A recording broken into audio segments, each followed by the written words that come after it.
تعالوا نشوف حكايتنا النهاردة ايه. في عام 1926 نشرت الأهرام مقالا بعنوان كيف يصورون النبي محمد صلى الله عليه وسلم. ايه الحكاية؟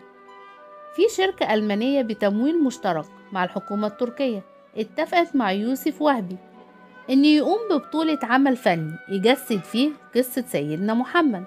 بدأ يوسف وهبي يحضر للدور والتقاط لنفسه صور من خياله لسيدنا محمد صلى الله عليه وسلم.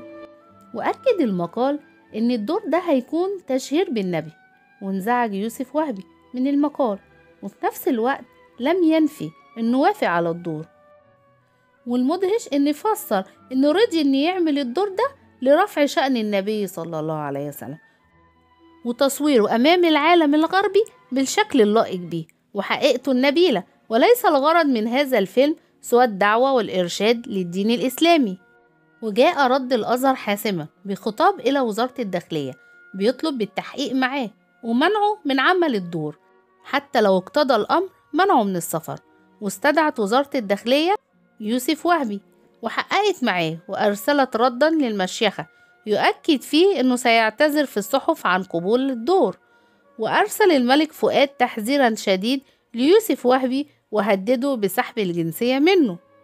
وقبل انتهاء شهر مايو نشرت الأهرام بيانا باسم يوسف وهبي قال فيه: بناء على قرار أصحاب الفضيلة العلماء واحتراما لرأيهم الشديد أعلن اعتذاري عن الدور، وسأخطر الشركة باعتذاري عن العمل. وهنا ظهرت قوة الدولة المصرية. ما تنسوناش في اللايك والكومنت، ولو عجبكم الفيديو فعلوا زر الجرس.